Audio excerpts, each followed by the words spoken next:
Okay, so this is the example that we were going over in class today. It says an airplane can fly with maximum air velocity of 750 kilometers in the northward direction.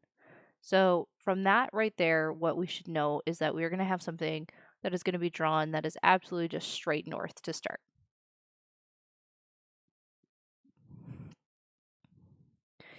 If the wind velocity is 60 kilometers per hour, 15 degrees east of north, we're going to draw this tail to tail as we do, because these guys are going to be the components that create this plane's ground velocity.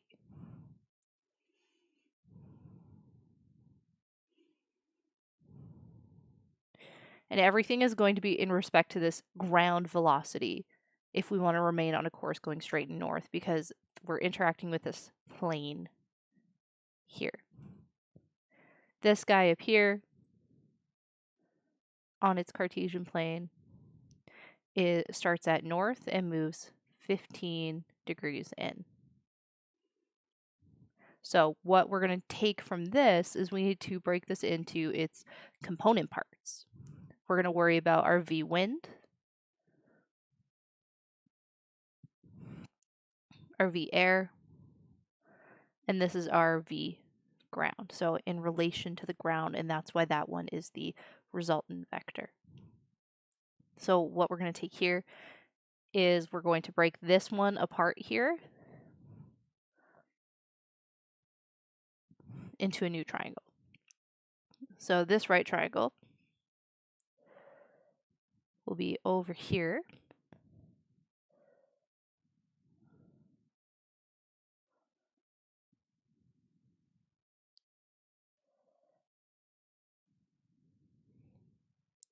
You can see it's just a nice right triangle where this one is your VW. This is the original one that's over there.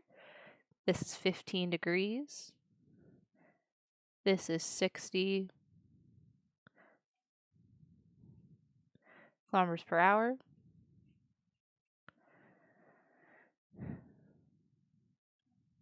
This is our VWY, and this is our VWX. So these values, now what we're going to use is understanding when they're going to be positive and when they're going to be negative. We have to remember that it's all in relation to the vector that is down here. Now, because these are heading in the eastward direction, but if we look at our V ground, we can see is going to be some sort of westward direction. So that means that this guy heading in the eastward direction has to be some sort of negative value because it's east. Now, if we look at this, our VWX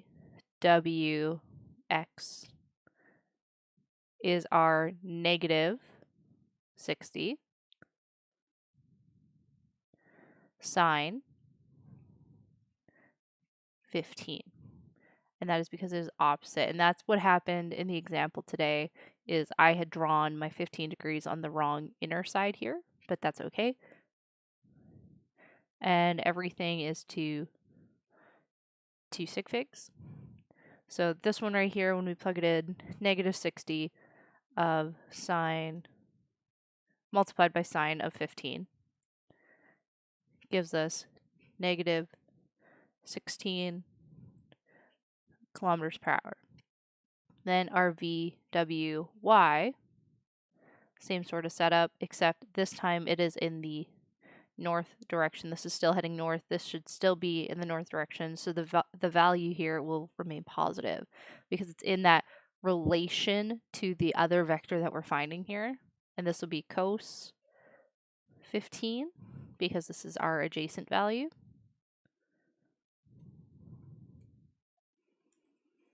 And that gives us 58 kilometers per hour. So we know everything there is to know about V wind, the velocity of the wind. Now, if we look at the next part here, the other one that we have to deal with is the velocity of the air, and that'll give us the new component parts here. So if I look at the velocity of the air, that one is just a nice straight up and down line.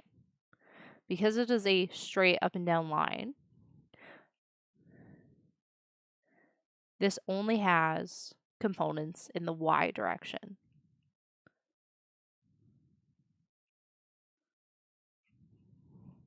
So our VAX,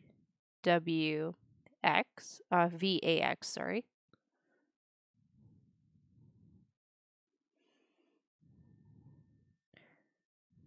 is equal to our 0 because nothing is happening in that direction. Then our VAY is equal to the only component that we have there, which is 750 kilometers per hour.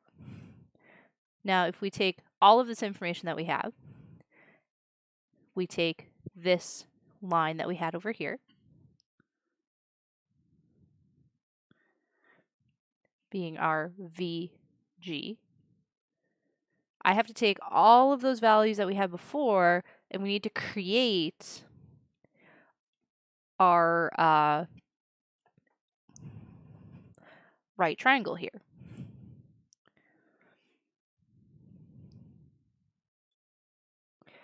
You need to find your velocity ground y and your velocity ground x. We're going to take these values. Velocity ground x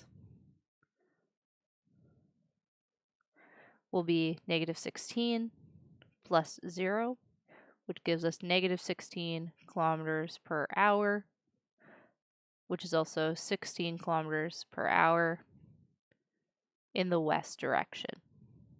So that makes perfect sense. This is going westward. So this lines up with how our sketch is, which is really good. Our VGY is 58 plus 750. Excuse me.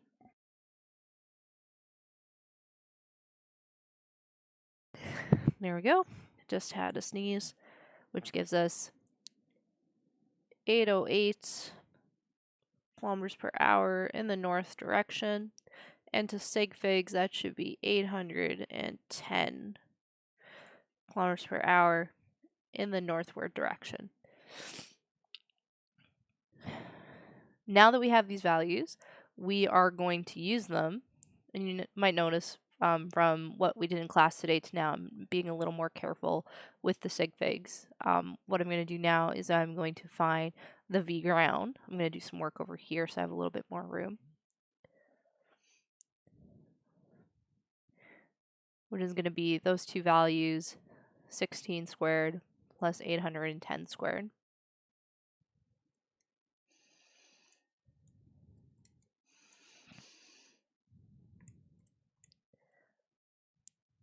Gives us 810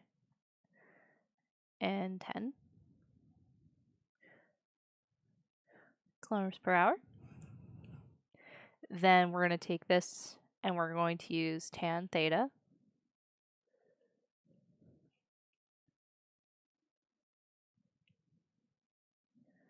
And theta will equal tan inverse. If we're looking for this angle here, because we start from north, and we're going to deviate north towards the westward direction. So our VGX is 16 over 810, which gives us second tan of 16 divided by 810, which gives us 1.1 degrees. Now, if we take all of the information that we have here now,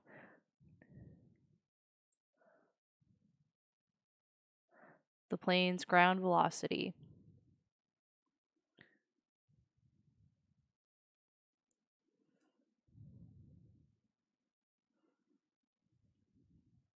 (810 kilometers per hour), 1.1 degrees west of north.